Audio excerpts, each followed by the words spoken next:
शरीर की अस्वस्थता के कारण चरण पधारे।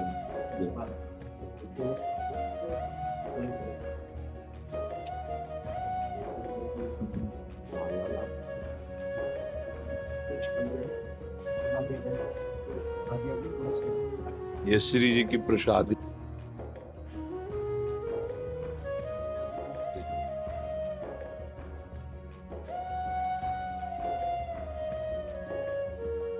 बहुत कृपा करी, बड़ा सुख मिला, आप दर्शन दिए आकर। प्रभु कृपालु हैं, आप जैसे महाभागवतों के दर्शन उन्हीं की कृपा से मिलते हैं। बड़ी डॉक्टर चंचल जी भोपाल से। राधे राधे श्री हरिवंश। महाराज जी आपके चरणों में कोटि कोटि प्रणाम। महाराज जी गुरु के चरणों में आजीवन निष्ठा बनी रहे, इसके लिए मैं क्या करूं? क्या भक्ति मार्ग में ऐसा होता है कि अपने गुरु के प्रति निष्ठा हट भी जाए? कोई भी मार्ग हो बिना गुरु के तो मार्ग ही नहीं है। मनमानी आचरण करके कोई भी आज तक परम लाभ प्राप्त नहीं कर पाया है। चाहे ज्ञान मार्ग हो, चाहे भक्ति मार्ग हो, चाहे निराकार उपासना हो, चाहे साकार उपासना हो। मुझे लगता है लौकिक सिद्धि भी गुरु कृपा से ही प्राप्त होती है, फिर परमार्थिक और पारलौकिक सिद्धि तो बहुत बड़ी बात है। गुरु के चरणों में निष्ठा उसी की रह सकती है जो गुरु आज्ञा का पालन करेगा। मंत्र मूलम गुरु वाक्यम, गुरु के वचन ही मंत्र का मूल है। गुरु सेवा का सही स्वरूप गुरुदेव की आज्ञा पर अपने तन मन प्राणों का संचलन करना। प्राण मतलब श्वास, एक एक श्वास जो गुरु प्रदत्त नाम है, एक एक आचरण गुरु आज्ञा अनुशासन में, हमारे मन का संकल्प विकल्प गुरु आज्ञा के अधीन, तब तो निष्ठा निर्वाह कर सकता है। नहीं, गुरु की बाहरी दी हुई अनुकूलता को वो कृपा मान करके हर्षित होगा, लेकिन जब वो आंतरिक कृपा करेंगे, प्रतिकूलता देंगे तुम्हारे अहंकार का नाश करने के लिए, तब फिर टिक नहीं पाएगा, फिर उसकी गुरु निष्ठा नहीं टिक पाएगी। यदि गुरु के द्वारा दिए हुए दुलार को उसने अपने सद्गुण या सेवा फल माना, तो जब गुरु शासन करेंगे उसके अहंकार पर, क्योंकि कोई भी परमार्थिक वस्तु मान युक्त पुरुष को नहीं जागृत होती, चाहे वो इष्ट जागृत करे या गुरु। मान रहित हृदय में ही आध्यात्मिक प्रकाश होता है। निर्माण अमोहा जित संग दोषा अध्यात्म नित्या विनिवृत्त कामा द्वंद्वैर विमुक्ता। यहाँ उस परम पद का स्वयं प्रकाश हो जाता है, अर्थात देहाभिमान स्थूल सूक्ष्म कारण का जीव ही नष्ट हुआ तो स्वरूप बोध हो गया। यही परम पद है, अपने दास स्वरूप का या अपने आत्म स्वरूप का जिस भाव से चल रहा है उसे अनुभव हो जाना। इस अनुभव में सबसे बड़ी बाधा है देहाभिमान, अहंकार। अहंकार के कारण ही गुरुजनों की सेवा में रहते हुए भी हम लाभ नहीं ले पाते आध्यात्मिक। इसलिए गोस्वामी जी ने कहा गुरुपद पंकज सेवा तीसरी भक्त अमान, मान रहित।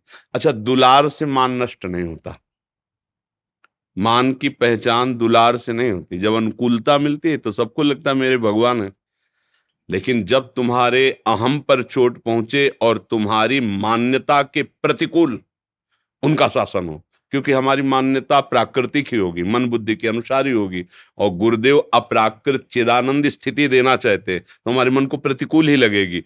उस समय उसको सह करके और जैसे अनुकूलता में दैन्यतापूर्वक उनका आदर और उनके वचनों का अनुगमन कर रहे थे वैसे ही करते रहे तो गुरु निष्ठा बन जाएगी। और जिसके अंदर गुरु निष्ठा आ गई तो आराध्य देव उसके अधीन हो जाते हैं, चाहे वो बोध हो चाहे वो भगवान की रति हो, दोनों में गुरु मोक्ष मूलम गुरु कृपा।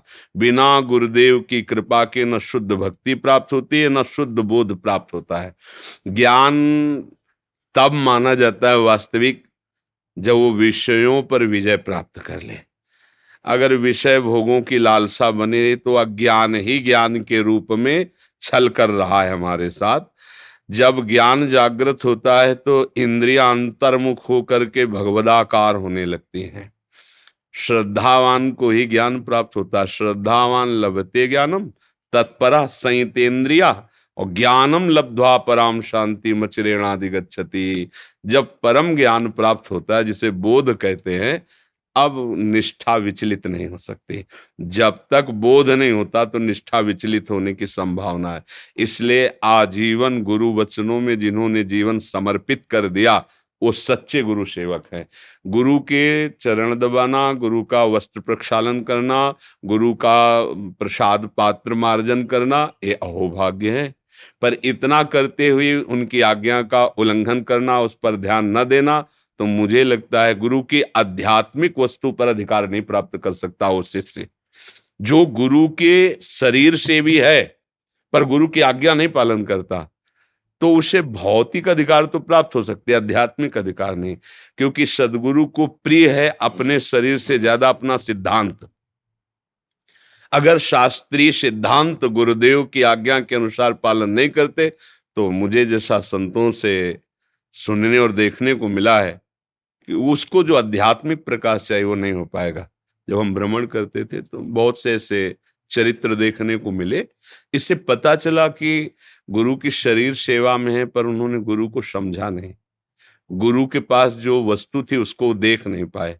भौतिक प्रभाव को, भौतिक वस्तुओं को उन्होंने गुरु का महत्व समझा।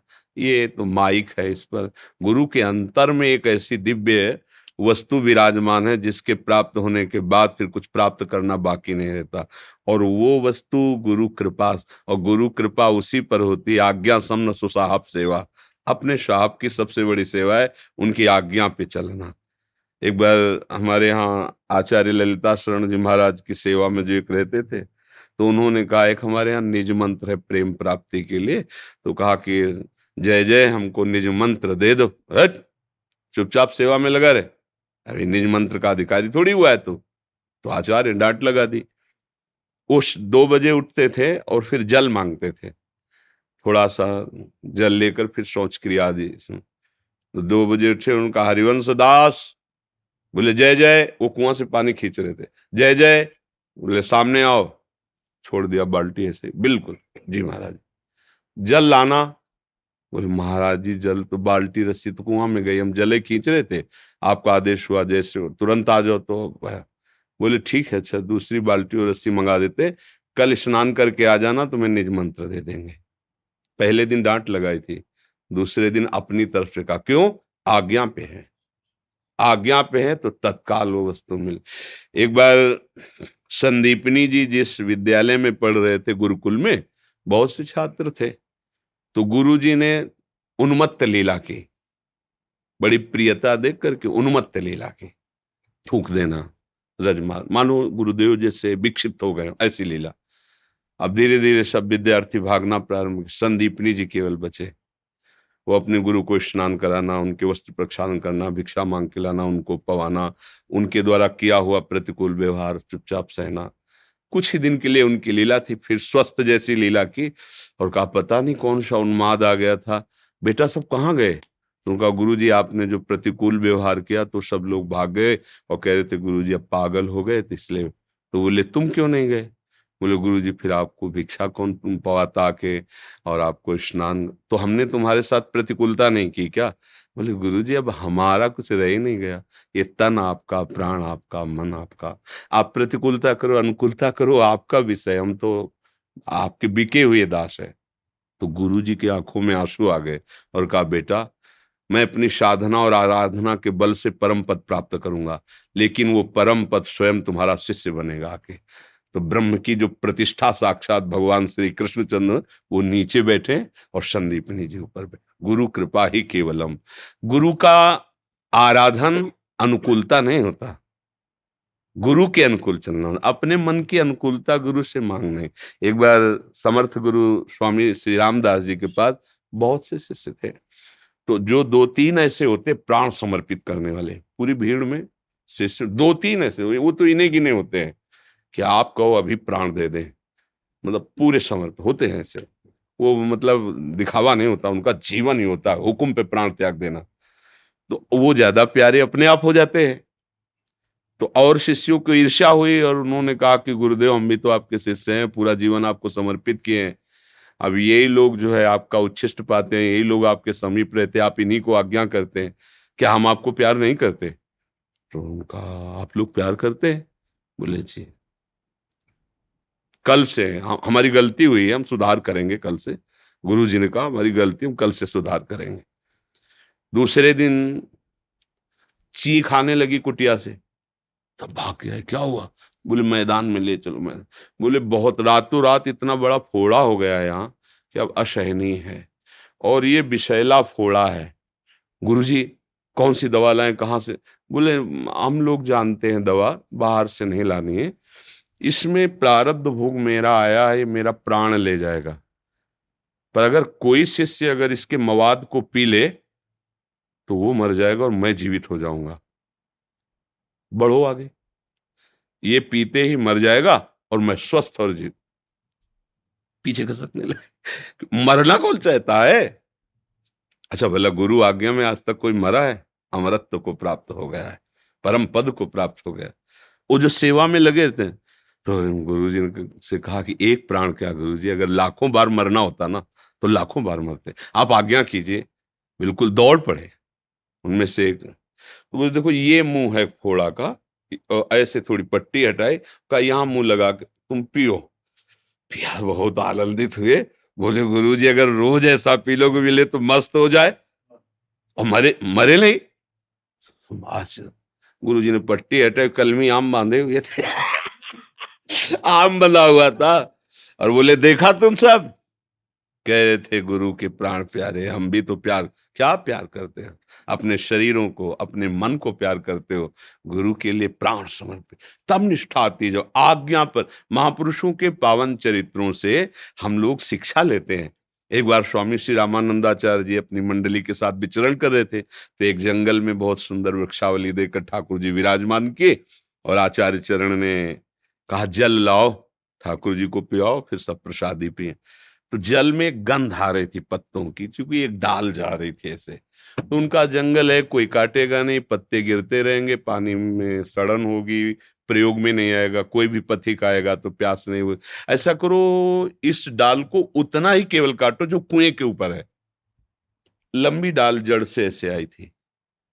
तो उनका गुरुदेव वहां से काटने में तो सुविधा है, अगर उतनी काटी जाएगी तो आदमी कुआं में चला जाएगा जो काटेगा। उनका इससे हमें मतलब नहीं, हमें सिर्फ उतनी डाल कटवानी है। संतों की उनमें खड़े हुए प्रणाम किया, आज्ञा कीजिए गुरुदेव। उनका सुना नहीं, कहा कि इतनी काटोगे तो कुआं में ही चले जाओ। बोले गुरुजी कुआं में क्या, हम नरक जाने के लिए तैयार है, आप आज्ञा तो कीजिए। तो बोले बस इतनी काट दो। तो वो चढ़ करके, अब पकड़ना भी पड़ेगा, तो उधर ही शाखाएं थी, ऐसे पकड़ा, ऐसे काटा। गुरु की आज्ञा बस इतना ही, अगर वहां मूल से काटना हो तो आराम से काट करके पूरी डाल हटा दे। गुरु आज्ञा उतना ही काटा, ये काटा तो कुल्हाड़ और वो सहित कुएं में चले गए। सब शिष्यों ने, गुरु जी वो तो मर गए होंगे। अब भाई कुछ हो, हमने आज्ञा कर दी। संतों के सबके चेहरे देखे। थोड़ी देर के बाद नमो नमः, जय हो ऐसी ध्वनि सुनाई दी, और देखे कि वो तेजस्वी स्वरूप धारण के ऊपर आ गए। वह कहाँ चले गए थे बेटा? बोले प्रभु ज्यों ही कुआं में गए तो भगवान श्री राम के पार्षद आए और मुझे साकेतपुरी ले गए, और वहां सिया राम जी का जूठन प्रसाद दिया, और आपके लिए माला प्रसादी दी है गुरुदेव। आपने अब सब परेशान की, जिनके लिए हमने जीवन अर्पित किया था, उनका साक्षात्कार ये गुरु आज्ञा। प्राणों का मोह त्याग करके यदि गुरु आज्ञा पर चले तो भगवत साक्षात्कार, गुरु ही भगवान है, भगवान ही गुरु है, ऐसा अनुभव हो जाएगा। वही अपने इष्ट स्वरूप का दर्शन करा देंगे। जब तक हम गुरुजनों की आज्ञा पे नहीं चलते तो हमारी बुद्धि त्रिगुणात्मिका माया के सलिल में बहती रहती है वो, और जब गुरु कृपा हो जाती तो बुद्धि त्रिगुणातीत हो जाती है। और भगवान का महामहिम लीलाचरित ये त्रिगुणातीत है। हमारा जो स्वरूप है वो त्रिगुणातीत है। तो बड़ी आनंद देने तो आप महाराज जी, हमें बड़ा सुख।